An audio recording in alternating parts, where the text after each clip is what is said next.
Day 17 of our 60 days of basic networking. Right, so kanina pinag-usapan natin yung basics and fundamentals ng IP addressing itself. Right now, we're gonna talk about yung version na ginagamit in our networks today, which is basically the IPv4. So pag-uusapan natin yung structure niya, kung paano siya basahin, and then its characteristics. Okay, so here's an example of an IP version 4 address. So sikat na sikat, 192.168.1.1.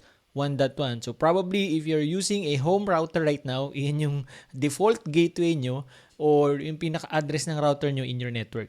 Well, pagka sinabi nating IP version 4 address, it's basically divided into 4 groups, as you can see here. Okay? So, group 1, group 2, group 3, group 4. So, we call them dotted decimal. Ibig sabihin, they are divided by dots. So, right now, you can see 4 groups here, right? And then yung mga group na yun, we call them octets. So basically, octet 1, octet 2, octet 3, and then octet 4. Does that make sense? Okay, so all IPv4 addresses are divided by dots. We call them dotted decimal kasi mga decimal numbers yung ginagamit, right? And then we only have 4 groups. Each group or yung mga group na yun, ang tawag natin ay octets or octet. Okay? So malinaw tayo doon. Now, dun sa mga octet na yun or dun sa kada octet, we can only have a specific number na pwedeng gamitin. So, we can only use 0 to 255 number. Like, say for example, dun sa octet 1, I can only use 0 to 255 here. Hindi ako pwedeng gumamit ng 300 or even 256, 257, 258. So, sa lahat yon. So, ganun din dun sa octet 2. So, 0 to 255 lang din ang pwede kong gamitin dyan. Ganon din sa octet 3, 0 to 255. At ganon din sa octet 4, 0 to 255. Kasi in an IPv4, we can only have 256 numbers, which is 0 hanggang 255. Does that make sense? Okay, so alam na natin. Sa IPv4, we have dotted decimal. And then we have 4 group, which is also 4 octets. And then each of the octet, we can only have 0 to 255. Okay? Malinaw tayo. Right now, another characteristic kapag sinabi nating IPv4 is kada octet is equivalent into 8 bits kapag i-convert natin into binary. Kasi alam natin, in computer networks, in the computers today, yung mga devices or mga tawag natin dito, mga network equipments natin, they are talking via binary, which is groups of zeros and 1. Diba? Ganyan sila nag-uusap. So, ang nangyayari is nagkakaroon ng conversion from decimal to binary para makapag-usap or para magkaintindihan yung mga network equipments natin as well as yung mga devices natin. And then, kung i-convert natin yung ating IP version 4 address into binary, each of the octet is equivalent to 8 bits. Okay, that means itong octet 1 will be equivalent to 8 pieces of 1 and 0. So, ganun din yung octet 2, ganun din yung octet 3, ganun din yung octet 4 as you can see on your screen right now. So, in total, we're gonna have 32 bits. Kasi 8 bits kada octet eh. And then, we have 4 octets. So, that means 8 times 4, that will give us 32 bits in total. Diba? So, as you can see here, yung 192 kapag i-convert natin siya into binary, ito yung lalabas. So, 8 pieces of zeros and 1 cent. So, don't worry about the conversion for now. We're gonna talk about that in the future video. Ang gusto ko lang magets mo right now is the characteristics and structure of the IPv4. Okay, so sa 168 ganun din, 8 pieces of zeros and 1s. Excuse me. And then, dun din sa third octet natin, yung 1. And then, ganun din sa fourth octet. So, right now, we have 4 octets. Each of the octet has 8 bits in binary and then in total nila, yung kabuuan is in 32 bits. Okay, so malinaw tayo dito. Ito yung pinaka-basics and fundamentals ng IP version 4. So dapat gets na gets at nasa isip na to kasi bilang isang mahusay na network engineer or bilang isang future network engineer, you're always dealing with IP addresses. And most of the time, lagi pa rin naman ginagamit sa networks sa enterprise today yung IPv4. So dapat naiintindihan mo, alam mo kung paano basahin, alam mo kung paano mag-convert, alam mo yung mga classes and so on na pag-uusapan natin in this section. Okay? So aside from 32 bits in total, well basically kapag ito-total natin yung lahat ng pwede nating maging possible IP addresses in an IPv4, we can have around 4.3 billion addresses.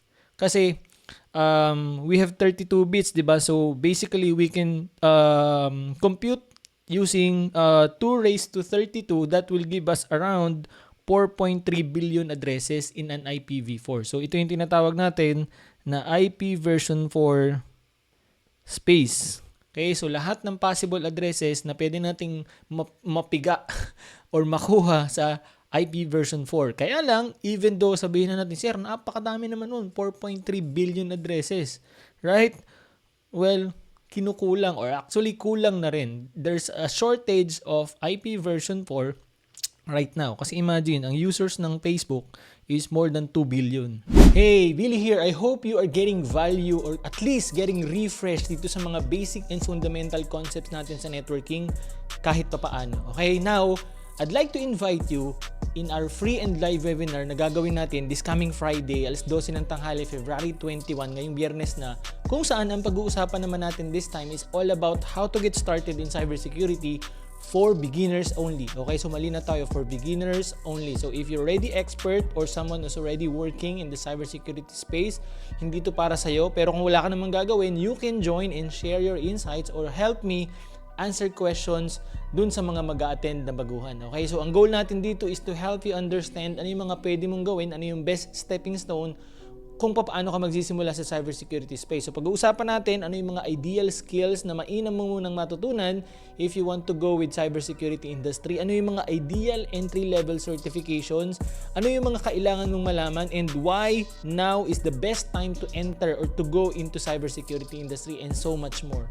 Bukod dun sa presentation ko, we're also gonna do a raffle kung saan pwede kang manalo ng ebooks and premium courses dito sa Tech Academy. Plus, we're also gonna give a certificate of participation doon sa mga mag-a-attend hanggang dulo.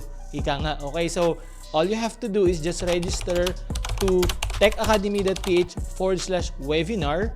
Okay, techacademy.ph/webinar and put in your best email address para ma-receive mo yung meeting details. Limited lang yung seats, so make sure to register and make sure to be there at least 10 minutes before. Got this? Okay, so see you on Friday. Diba? Doon pa lang sa mga gumagamit ng Facebook, kulang na yan. Eh, paano pa yung ibang devices natin like yung microwave, yung ref, yung CCTV, yung TV na hindi naman humans, ika nga, they need to have an IP address kagaya ng pinag-usapan natin kanina para makakonect at makapag-communicate sila sa network. So lahat ng devices na i-connect natin sa network, lahat ng devices na i-connect natin sa internet, they need to have an IP address. And yung 4.3 billion addresses na yan, kulang na yan. Okay, so that's why we came up with another version which is what we call IP version 6, which is pag-uusapan natin in the next section kung saan they do have naman na 2 raised to 128. So around 100 billion addresses. Pag-uusapan natin yan doon. Pero basically they said na IPv6 is more than enough for all the devices and all the humans in the world right now. Pag-usapan natin yan, pero imagine na lang kung gaano siya kalaki. Okay? So, right now, ang gusto kong focus mo is to really learn and understand yung characteristics and structure ng ating IPv4. So, again, in an IPv4, it's divided into 4 octets or we call them dotted decimal, 4 octets. Each octet has 8 bits in binary kung i-convert, and yung mga kada octet or yung mga number na pwede natin gamitin dun sa kada octet na yon can only range from 0 to 255. Okay? Malinaw tayo dyan, right? So, for example, baka mamaya nalilito ka, I can use 100. Sabihin na natin 100.2.2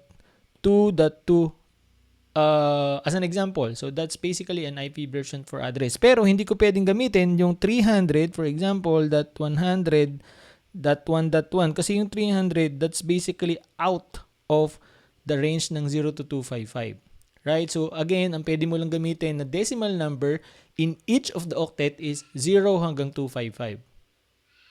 Okay, malinaw tayo doon, right? And then kung i-convert nga natin sa binary, 8 bits kada octet, so we have 32 bits in total. Right now, another characteristics or another structure kapag tinignan natin yung IP version for address is what we called the network and host portion. That means, kung saang street na bibilang yung isang devices or kung saang o kung ano yung pinaka house number niya. Kasi when we talked about networking, when we talked about for example IP addressing, there's always what we call the network address, which is the street address, and then yung mga IP mismo ng devices, or we can call that the house number ng mga devices sa street na yun.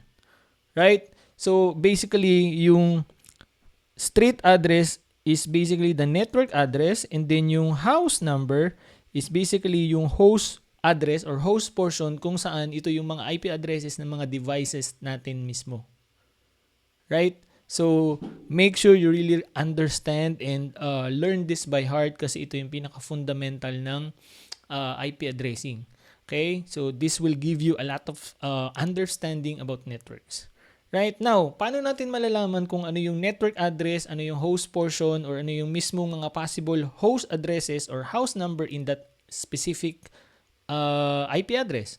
We're gonna talk about that pagdating natin doon sa tinatawag nating subnet mask, I guess in the next couple of videos or slides. Pero this is basically the fundamental structure, the fundamental characteristics of an IP version 4.